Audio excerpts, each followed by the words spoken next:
Olá, tudo bem? Estamos aqui novamente, hein? Mais uma aulinha sobre realismo e naturalismo no Brasil. Tem o realismo, o naturalismo e o parnasianismo. Então, vou primeiro falar do realismo e naturalismo, depois falarei do parnasianismo.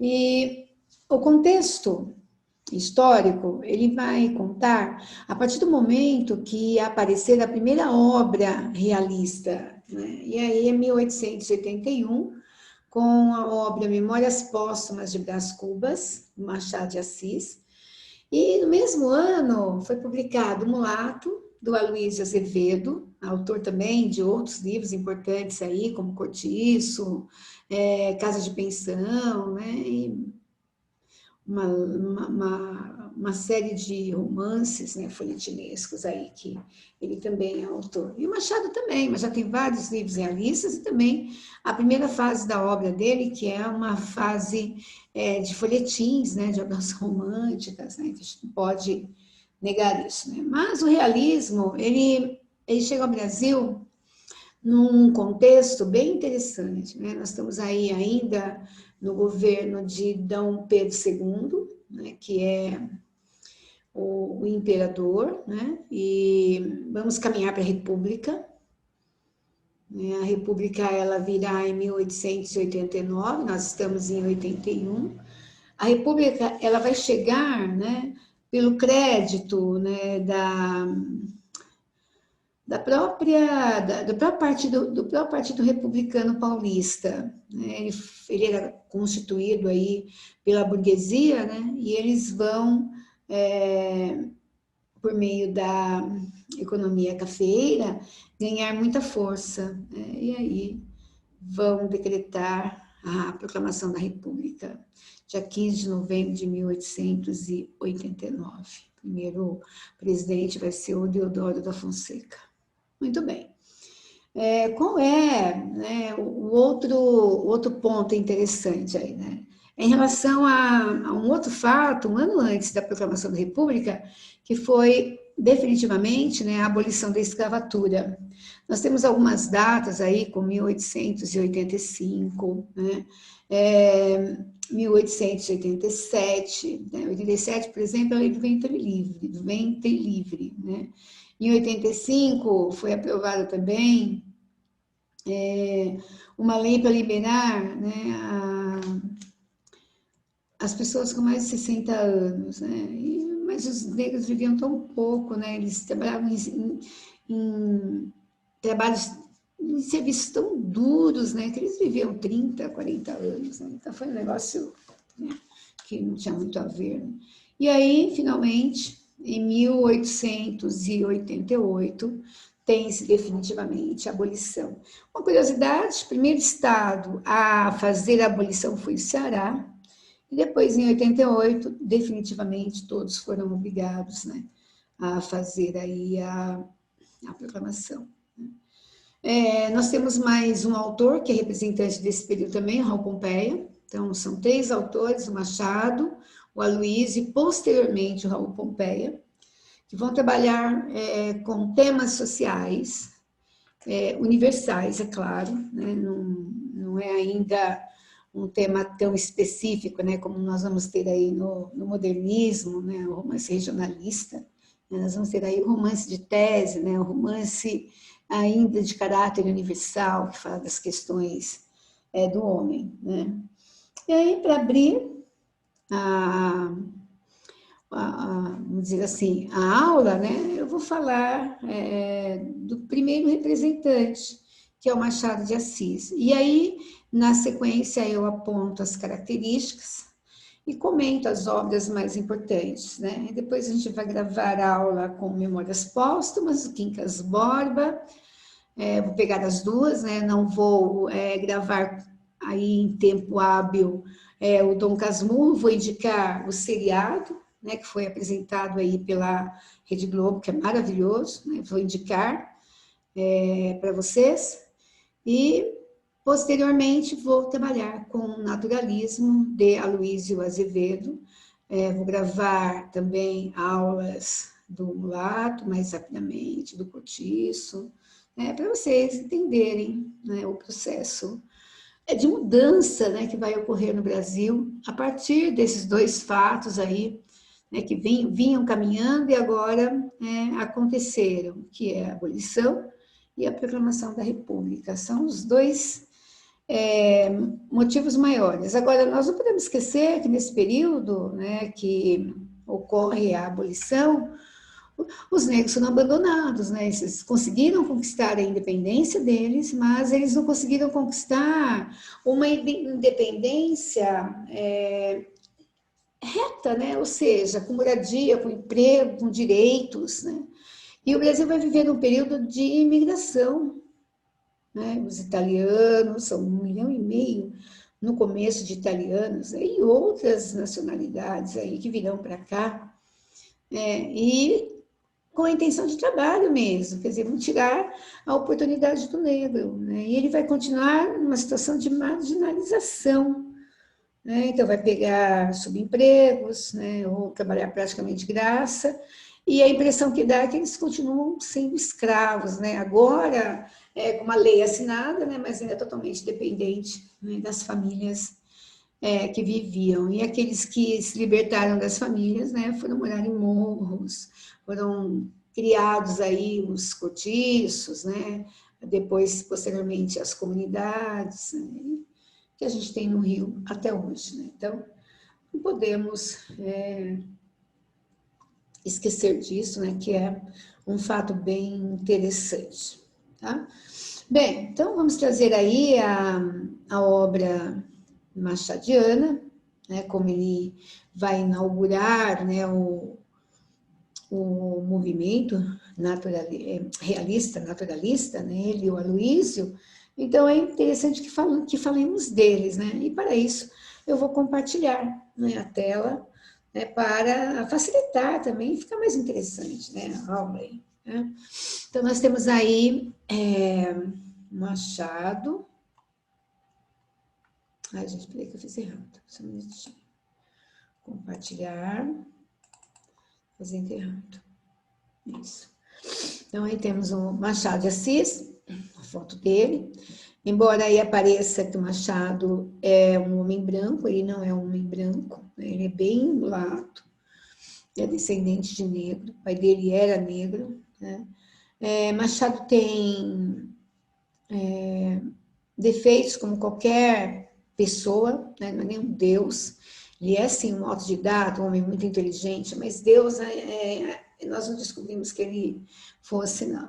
Então, quando você fala Joaquim, Maria, Machado de Assis, né? Eu encho até a boca, porque é um dos escritores que eu mais curto. Sinceridade, para mim, é o melhor. Gosto muito do Guimarães, gosto muito da Clarice, mas o Machado é do coração, né? É o meu predileto, por muitas razões aí que ao longo da aula vocês vão acabar percebendo, né? Bem, ele nasceu no Morro do Livramento, no ano de 1889, né? Então, tocar o barco aqui, né? Então, vamos lá. Aí está apresentado o mocinho, né? O senhorzinho já, Machadinho de Assis, né? Ou, como eu brinco com os meus alunos, é um machadão, né? Que eu sempre causo aí, né? A mania de exaltar, porque eu gosto demais dele, né? Então, muito bem. Realismo machadiano. Por que recebe esse nome? Por que não é realismo no Brasil? É realismo no Brasil, mas ele é o único, né? Não tem outro autor que fosse realista. Nós temos o Raul Pompeia, que é realista, naturalista, impressionista, expressionista. Temos a Luiz Azevedo, né, o Inglês de Souza e outros nomes aí que são mais naturalistas, né? Então, o negócio, né? Então, embora seja realista, Machado extrapolou os pressupostos mais caros à estética, né? Por exemplo, fazer um romance em terceira pessoa. Machado tem tanto Memórias Póstumas, quanto Dom Casmurro, quanto Memorial de Aires, tudo em primeira pessoa, né? Então, ele extrapola na linguagem, ele extrapola na análise, né? Ele tinha muito conhecimento, né? Machado, ele se construiu intelectualmente sozinho, né? Foi pouco à escola, não tinha condições. Ele só soube aproveitar todas as oportunidades que teve, né? Aprendeu francês com a dona e o dono da padaria, aprendeu latim com o padre, né? Aprendeu inglês com pessoas que surgiram ali e ele teve oportunidade. Ele só não perdeu a oportunidade. Eu sempre digo, estava no lugar certo na hora certa. Né? O realismo do Machado traz uma abordagem, né, muito, mas muito estreita com a realidade. Por isso que é interessante, porque quando você lê, por exemplo, a história do Dom Casmurro, você fala, nossa, Capitu existe, Bentinho existe, Escobar existe, né? Porque é bem próximo da realidade, né? Agora, como ele aborda as personagens, a estrutura da narrativa, né? Foge um pouco das características realistas naturalistas. Então, isso nós vamos comentar. Ele envolve inovações estruturais, né? E antecipa características do modernismo. Eu vou mostrar a vocês como. Bem, vamos falar primeiro dos livros, né? Então, quais são os livros que vão fundamentar o movimento realista naturalista? Então, primeiro, que é o Memórias Póstumas de Brás Cubas, que é uma narrativa em primeira pessoa, e ela é alinear, e tem mais uma coisa muito interessante, né? Quem conta a história é um morto. Então, eu tenho o defunto autor. Pois é, o Quincas Borba, que é mais ou menos uma intertextualidade em alguns aspectos aí de personagem com o Memórias Póstumas, que é o próprio personagem Quincas Borba. Ele está presente tanto no Memória quanto no livro Quincas Borba. Depois vem Dom Casmurro. Depois vem Esaú e Jacó, que é a história de dois irmãos. Eles são gêmeos e eles têm gostos diferentes, mas se apaixonam pela mesma mulher, tem ciúme da mãe. Aí tem o mediador, que é o Conselheiro Aires. O Conselheiro Aires também participa do livro posterior ao Esaú e Jacó, chamado Memorial de Aires. Então, isso é bem interessante, né, observar na obra machadiana. Às vezes o nome de um capítulo é o nome de um conto que ele escreveu, né? A gente tem lá Causa Secreta, é um conto, é um capítulo do Memórias Póstumas. O Alienista é um conto, e, no entanto, também é o nome de um capítulo do Memórias Póstumas. Né? Então, ele faz uma brincadeira, inclusive com a própria obra. Ele foi um grande leitor de Shakespeare, de Stendhal, de Balzac, tudo que pintava Machado lia. Né? Ele tem, assim, um gosto, né, por aprender, né, para ser alguma coisa, né, porque no Brasil da época a cor da pele falava muito alto. E ele fala que com a sabedoria que ele teve, né, durante a adolescência e depois também a maturidade, fez com que depois que ele conseguiu todo o conhecimento, né, estar sempre na elite, né, e as pessoas não fazerem diferença. Ele fala que ele não sofria bullying, né, por ser negro. Né, porque ele era inteligente, estava sempre no meio. Né? Depois anda um Casmurro, narrador quer provar a culpabilidade da esposa, ele quer se livrar da culpa. Ele cria por meio do ciúme, um relacionamento de adultério. Ele não convence, então ele opta por escrever um livro para tentar convencer o leitor.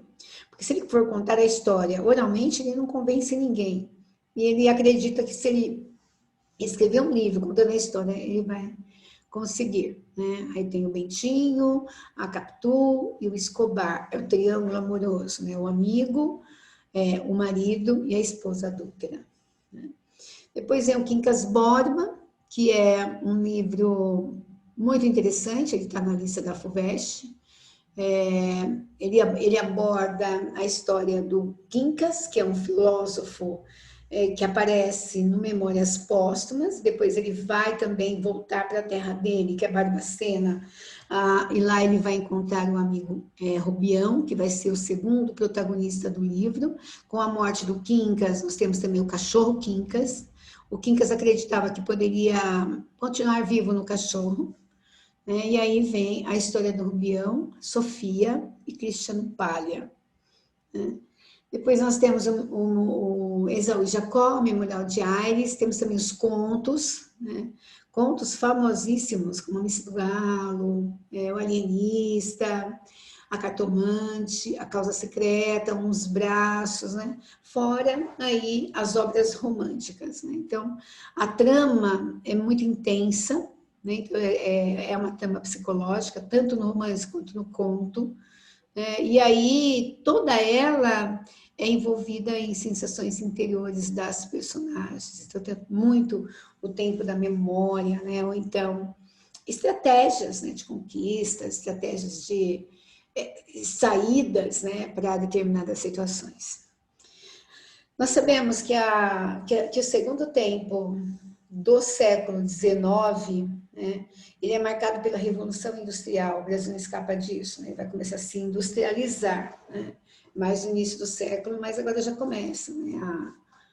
Algumas ideias, né? Então aí vem as ideias cientificistas, né? Então, pelo que nós sabemos, o Brasil vai adotar muito isso daí, porque quando você pega o início do século, você tem na obra literária a teoria de Darwin, né? Darwin é ciência, Brasil é ciência. Então, ele vai, no Memórias Póstumas, criar uma teoria chamada Humanitas, né, o humanitismo, para satirizar mesmo, né, o positivismo, o determinismo e também o socialismo utópico. Né? Nós temos aí também o surgimento do Partido Comunista, no início do século, agora nós vamos ter esse partido desenvolvido. Né? Muita coisa vai mudar, né? E esse que eu vou ler, os pressupostos cientificistas estão em moda na época, são ironizados em várias de suas narrativas, né? Então, por exemplo, a loucura vai aparecer onde? No conto, o alienista, né? O ciúme, nós temos presentes aí em vários contos, né? A cartomante, nos braços não fica tão evidente, né? Até no conto de escola, né, o invejoso, né? Então é um sentimento que aparece muito, né? E as características, né, que vão marcar tudo isso, né? Ainda não, porque não quer mudar. Vou colocar aqui F5, se eu consigo mexer.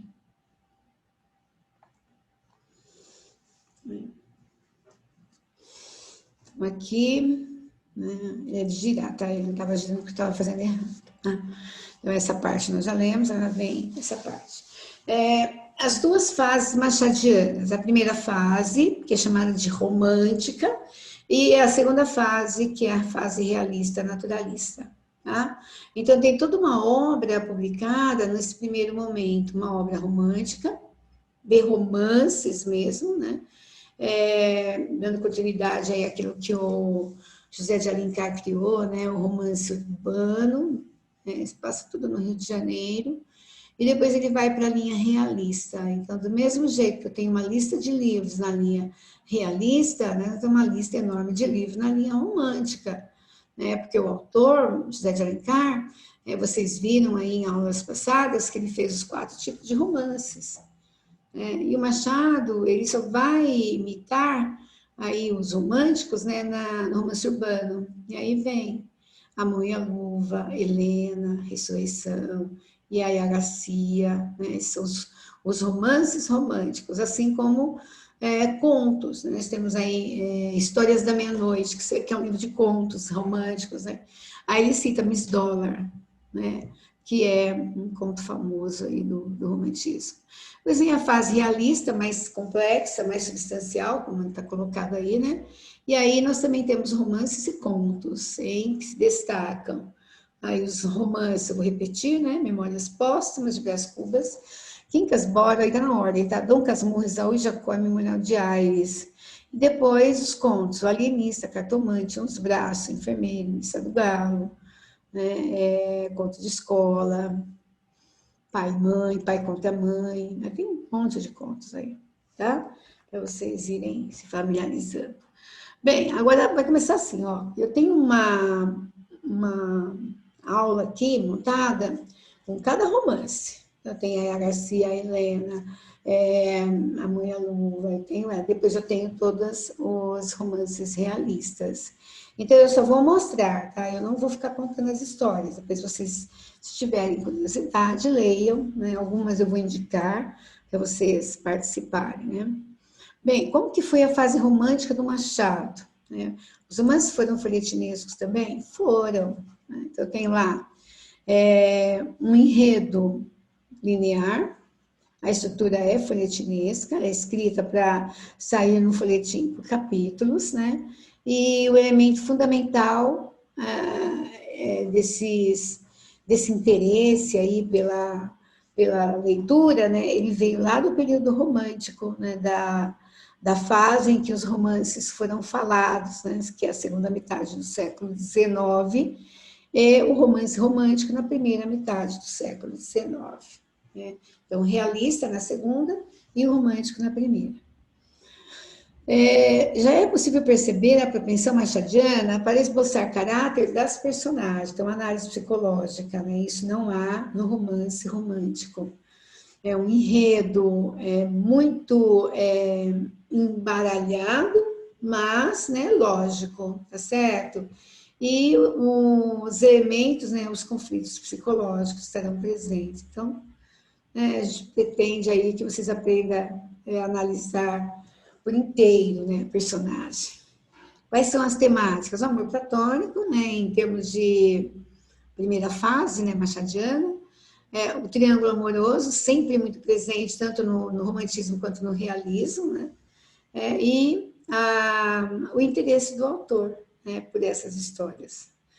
Depois temos lá aquilo que o romance romântico deseja, que é o final feliz, tão caro aos românticos, né, em suas obras.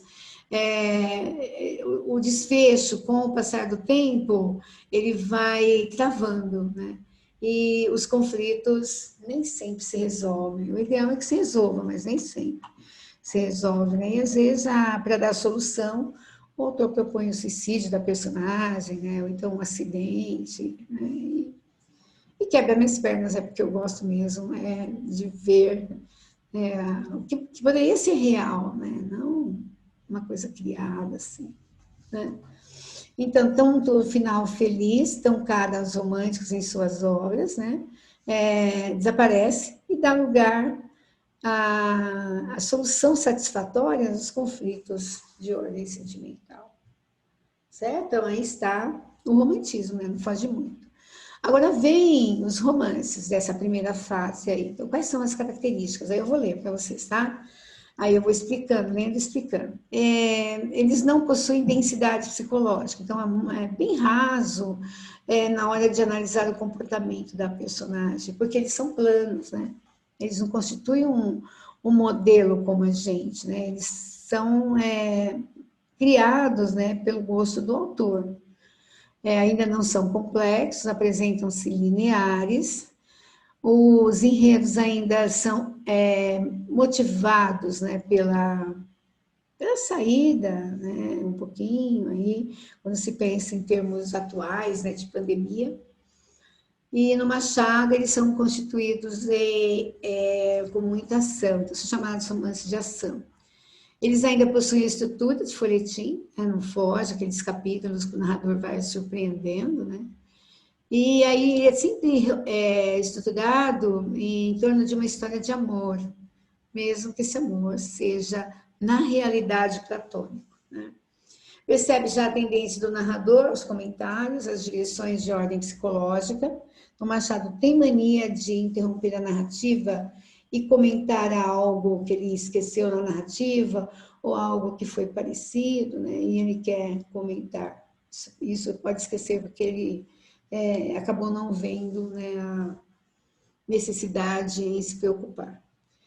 Os romances têm um enredo em torno de uma história de amor, mesmo que esse amor seja platônico, e percebe-se a tendência do narrador aos comentários, às digressões de ordem psicológica. Então, ele vai comentar, ele não se expõe assim, né, em aberto, né? Ele vai fazer uma inversão de papel, né? Por exemplo, um morto contando uma história. Depois que a Capitu morreu, o Bentinho vai escrever o livro. Então, essas coisas, no Quincas Borba também, Quincas Borba morre, depois disso é que a briga pela fortuna virá. Né? Então, cada narrativa aí com a sua ação, né? Ou com a sua ordem psicológica. Né? E aí a gente tem nos desfechos das narrativas, né, um certo pessimismo, né? Mesmo que termine com um final feliz, há um certo pessimismo. Aqui eu tenho o comentário de cada obra, né, com os nomes mais importantes, né, e aquilo que é relevante saber. Então, o nome do livro e o nome do autor, né, e é um romance classificado como, se fala de costumes ou de urbano, né, ou então social, né? E aí ele vai contar da história. Então, eu vou fazer o seguinte, eu não vou me ater nisso, tá? Eu deixei aqui, ó, para vocês analisarem a história, mas eu vou falar das características. Nós temos já nesse romance, né, da primeira fase, ele é quase do final da primeira fase,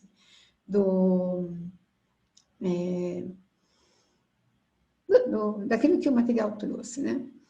Então, aí eu tenho lá a Mão e a Luva, a história da Guiomar, né, que é uma moça muito segura de si, e ela vai tentar, né, a ascensão social mesmo, né? Porque ela tinha uma vida muito modesta. E aí a obra faz assim, uma ironia ao casamento, né?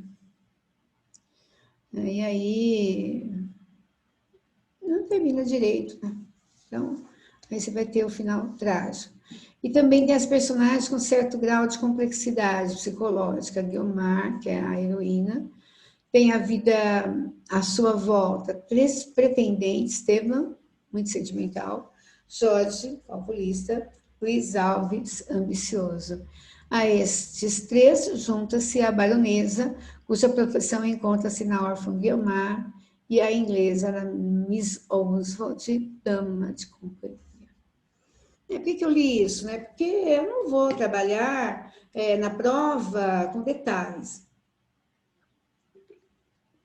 Primeiro, né, que a maioria não leu o livro, né? Ele não está em lista de vestibular nenhum, então não vai ser lido. Então a gente vai comentar. Eu tenho Helena, também ambição social. As mulheres machadianas, elas são fortes, né? Elas são mulheres submissas, né? Como a gente tem aí na Moreninha, no próprio Alencar, né? Em algumas narrativas. Depois ele vai evoluir, mas o Machado já vem dessa evolução aí. A história gira em torno do conselheiro, um homem importante, rico, que mantém um caso amoroso com uma mulher que tinha vamos dizer assim, traído, né? Tirado do marido, separado do marido aí, por causa das dificuldades financeiras, né? Então, ela tinha uma filha com ele, e depois ela vai ter essa filha dividida aí, e partilhada mesmo, né? Com a amante. Né? A Helena sabe que não é filha do conselheiro e aceita a situação por interesse na herança. Acaba se apaixonando por Estácio, que é comprometido com Eugênia, né? O interesse sempre no dinheiro, né? E aí a gente tem a morte da Helena, né? No final da história, para felicidade, né? Dos outros, né? Tá? Então, ela é uma espécie de protagonista e vilãzinha. Pois em Anha Garcia, muitos incidentes em Anha Garcia.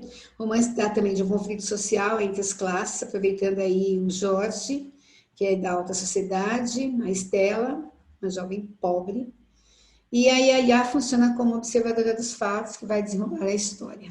Né? Nós temos aí um romance também que não vai terminar como a gente espera, mas o Jorge vai ficar com a Yaya e a gente gosta, né? né? Ele retrata a Guerra do Paraguai, o Jorge ele está envolvido com isso, né? E essa moça pobre, ela é filha do Luiz Garcia, vamos subir depois, né? Um ex-empregado do pai do Jorge. Ah, então é um romancezinho bem interessante.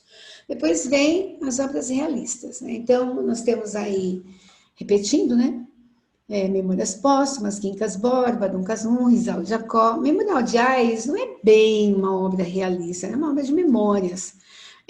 A crítica vai, inclui, né? Mas não é o que a maioria pensa, porque Memorial de Aires é um livro que foge da denúncia social, né? E a maioria dos contos também. Ele inova a linguagem, inova a estrutura, né? E ele introduz aí já ideias modernistas, né? Então aqui já vem o comecinho aí, né, do realismo, né, com o livro Memórias Póstumas, né? É interessante observar que na obra realista machadiana tem sempre um leitor inserido, ele sempre escreve para esse leitor, como se ele fosse cúmplice dele, né, do narrador. O leitor seria um cúmplice do leitor. E ele vai falar do livro, então eu tenho a metalinguagem, eu tenho digressões, né, que são digressões, são momentos que o narrador interrompe a história, ou para fazer uma correção, né, que ele esqueceu de dizer, ou então para conversar com o leitor mesmo, ou para inserir alguma ideia que ele teve. Então, ele interrompe, isso é digressão. A metalinguagem é quando fala do próprio livro, e a intertextualidade é quando ele usa recurso de outros livros no livro dele, como se o livro conversasse com outro. Né? Então, essas características são machadianas dentro do realismo brasileiro. E aí ele vai, né, fazer, só para vocês verem a linguagem, ó, começa a arrepender-me deste livro, esse Memórias Póstumas.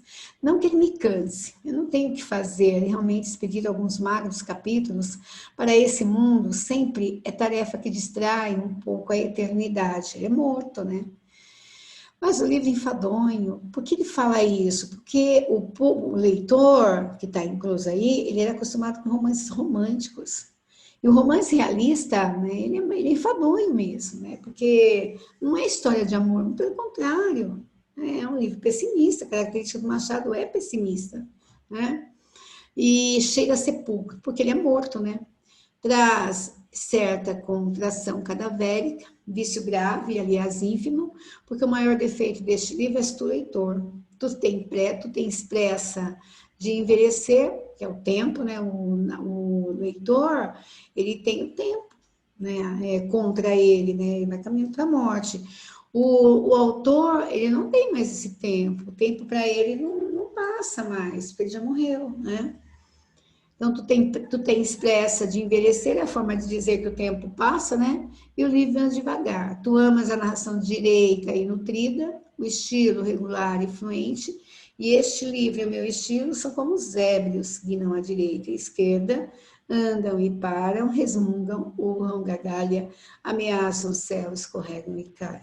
Vocês observaram, né, vários verbos aí, né, para mostrar a ação, entre narrador e leitor. Quando é com o narrador, não há pressa, então ele usa o e.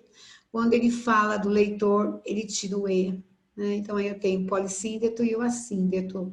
O assíndeto não tem a conjunção, então você lê mais devagar, resmungam, urram, gargalham, ameaçam o céu, escorregam e caem. Quando tem o esse é mais rápido, estilo regular e fluente, este livro e o meu estilo são como os ébrios, guinam à direita e à esquerda, né? Está falando dele, tem todo o tempo do mundo, e o leitor não tem todo esse tempo, né? Para ficar lendo eternamente esse livro. Né? Depois vem o narrador intruso, a ambiguidade do foco narrativo e a polifonia. O que é a polifonia? As muitas vozes do livro, aí a gente tem com a intertextualidade, né? Então, uma característica do Machado, às vezes até no conto, vai ter um conto chamado A Cartomante, que ele começa ele modifica um pouco aquela frase, né? Há mais mistério no céu e na terra do que a vã filosofia, né? E aí, na Cartomante, o conto começa com essa frase deformada, né? Que é de Shakespeare. O narrador é onisciente, no romance realista, Mesmo ele sendo em primeira pessoa, ele trabalha com a memória, ele dá opiniões, ele comenta os fatos, ele participa muito, né? E essa atitude provoca ambiguidade, porque quando o livro é em primeira pessoa, a gente não pode confiar no autor, né? No narrador, porque ele pode estar contando coisas que não aconteceram, né? Só para conseguir um crédito do leitor. Né? Então, ele oscila entre a primeira e a terceira pessoa, em alguns livros. Tem um livro que aparece as duas, né? Tanto a primeira quanto a terceira, é o Quincas Borba, né? E suas narrativas, elas trazem muitas vozes. É a polifonia, é uma teoria de Bakhtin, que é o linguista, né? E ele mostra, então eu vou dar um exemplo para vocês, ó. Pegou bem o do Quincas Borba. Este Quincas Borba, se acaso me fizeste o favor, ó, a narrativa é em terceira pessoa. Olha o que ele faz, ele se inclui, né? Então aí ele vai para a primeira pessoa. Agora veja as outras vozes. Se a guerra não fosse isso, tais demonstrações não chegariam a dar-se pelo motivo real de que o homem só comemora e ama o que lhe é aprazível, vantajoso, e pelo motivo racional de que nenhuma pessoa canoniza uma ação que virtualmente destrói ao vencido ódio ou compaixão, ao vencedor as batatas, né? Então aí vem a tese do Quincas Borba, né? Tá? Então eu tenho aí as vozes, né? Este Quincas Borba, depois, e aquele mesmo náufrago da existência, que ali parece um mendigo herdeiro, a que tens agora em Barbacena, né? Então, ele falando do Quincas, e depois ele mostra, né, a frase célebre do tema do livro Quincas Borba. E vamos em frente. Intertextualidade, citações bíblicas, filosóficas, clássicas, provérbios populares e paródias, né? Vamos pegar o trecho. Há algum tempo hesitei se devia abrir estas memórias pelo princípio ou pelo fim. Isto é, se poria em primeiro lugar o meu nascimento ou a minha morte. Suposto os vulgar seja começar pelo nascimento, duas considerações me levaram a adotar diferente método. A primeira é que eu não sou propriamente um autor defunto, mas um defunto autor. Para quem acampa foi outro berço. A segunda é que o escrito ficaria assim mais galante e mais novo. Moisés, que também contou a sua morte, não a pôs no introito, mas no cabo, diferença radical entre este livro e o Pentateuco. Então, olha aí, as citações, né, do livro, a intertextualidade com a Bíblia, né, e às vezes aparece provérbio mesmo, né, no Memórias Póstumas aparece tudo que ele falou aí tem Memórias Póstumas, né? Muito bem. Digressões, comentários, explicações. Eu vou dar exemplo agora, né? As narrativas são, por natureza, digressivas, porque elas vão considerar que é um leitor incluso, né? Ou seja, comentários explicados, recurso que favorece o seu realismo atípico, bastante preocupado com o entendimento. Ele precisa de um leitor, né? Senão o livro dele não vinga. Aí ele vai dar um exemplo do Brás Cubas, né? Olha esse trecho muito bacana, ó. Essa ideia é a ideia para ficar famoso, né? Produziram em plástico, porque ele não conseguiu casar, ele não teve filhos, né? Ele não conseguiu ser ministro, ele não conseguiu ser califa, ele não conseguiu ser dono de jornal, ele não conseguiu ser político, ele não conseguiu nada. Né? Então, ele tem a ideia de fazer em plástico. Não vai conseguir também, que ele vai morrer da própria pesquisa. Né? Ele vai pesquisar e cuida dele e acaba morrendo aí de pneumonia, né? Que era o emplasto dá para curar, né, as pessoas da pneumonia, mas de uma forma menos agressiva que os remédios. Né? Então, era para colocar um adesivo na pele. Ele queria inventar. Essa ideia era nada menos que a invenção de um medicamento sublime, um emplasto antipocondríaco, destinado a aliviar a nossa melancólica humanidade. Na petição de privilégio que então redigi, chamei a atenção do governo para esse resultado, verdadeiramente cristão. Todavia, não neguei aos amigos as vantagens pecuniárias que deviam resultar da distribuição de um produto de tamanhos e tão profundos efeitos. Agora, porém, que sou cá do outro lado da vida, Posso confessar tudo. O que me influiu principalmente foi o gosto de ver impressos nos jornais, mostradores, folhetos, esquinas, enfim, nas caixinhas do remédio, essas 3 palavras, emplasto, brás cubas. Né? Queria ficar famoso mesmo, né? Não ser esquecido, né? Ser lembrado. O que mais que a gente tem? Análise psicológica, introspecção, né? E ela é psicanalítica nas personagens. Então, como é que eu observo isso, né? A introspecção, elas pensam, elas sofrem, elas não se conformam, igual a gente. Né? Não tem essa de diferencial, não. Né? A linguagem é lacunar, elíptica, existem as subliminares, como vocês falam, né? Aquilo que não está dito por escrito, né? Mas está aí, você vai interpretar. Né? Esse recurso é inovador, né? Então eu tenho fatos inexatos e deixo o leitor em dúvida. Né? E a linguagem corrosiva, fina ironia, humor sutil, né? Muito constante, né? Esse humor e essa ironia. Esse humor, às vezes, é humor negro, né? Sátira e paródia. Ele antecipa essa linguagem corrosiva dos modernistas, né? Em criar um discurso que desconstrói os ideais vigentes, ou seja, a cultura clássica.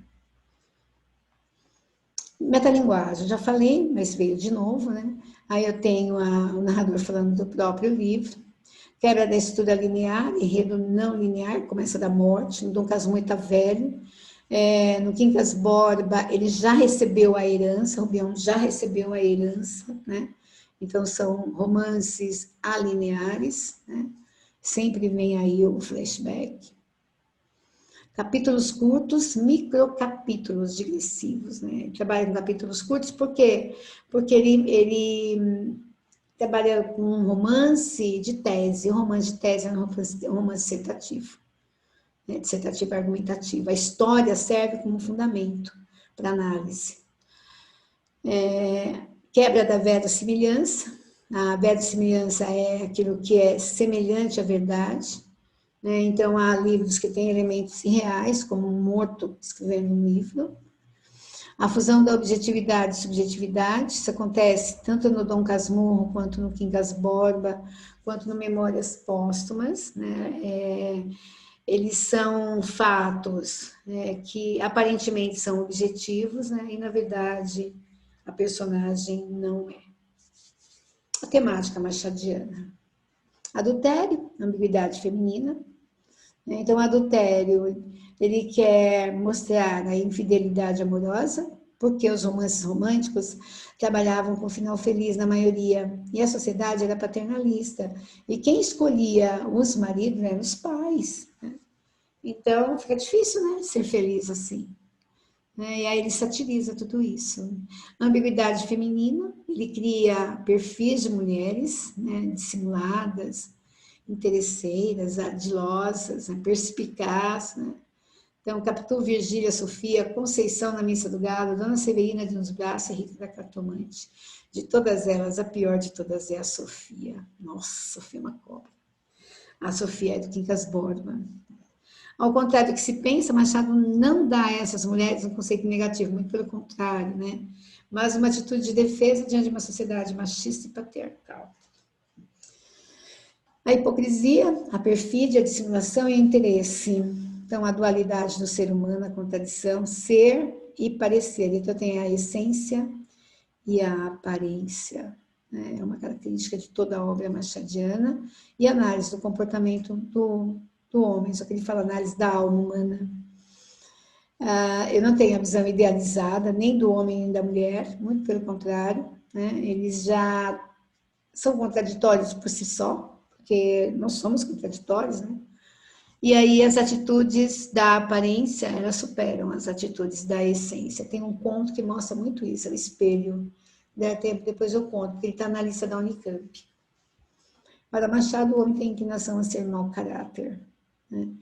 A dúvida, ou talvez. Machado é cético em relação àquilo que é previsível nas relações sociais. Né? Ele abre espaço para dúvida, sempre para dúvida. Será? Né? Visão metafísica, relativista de todos os valores humanos, principalmente na mulher, né? Então, aí eu tenho pessimismo, a visão nihilista, a visão do nada, não tem mais espiritualidade, né? Morreu, acabou. Então, é a visão cética do homem da sociedade. O homem e a sociedade não abrem possibilidades de melhora. E a confusão entre a razão e a loucura. Isso aparece no Quincas Borba e também no Memórias Póstumas. E aí a gente tem a inversão dos conceitos de louco, né? O que pensam? São loucos? E o que são loucos? Raciocinam, né? E aí vem um ponto, né, que justifica bem isso, chamado o alienista. Os conceitos científicos também são satirizados, né? Então eu tenho a teoria freudiana, o proibido e o permitido, o explícito e o implícito, desejos reprimidos, né? E ele antecipa Freud, né? Trabalhar com temas desconhecidos como esses aí, né, na época em que ele viveu, desejo reprimido, principalmente nas mulheres, né? E aí vem, né, uma análise do Memórias Póstumas, né?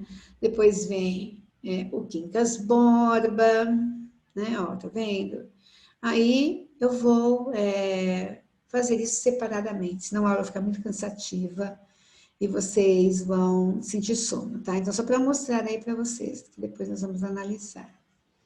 Tá? E tem aí o fechamento da aula, né? Machado foi casado uma mulher um pouco mais velha que ele, ela tinha sido noiva por bastante tempo em Portugal, o noivado acabou, ela veio para o Brasil, conheceu o Machadinho, se apaixonou e se casaram, né? A Carolina.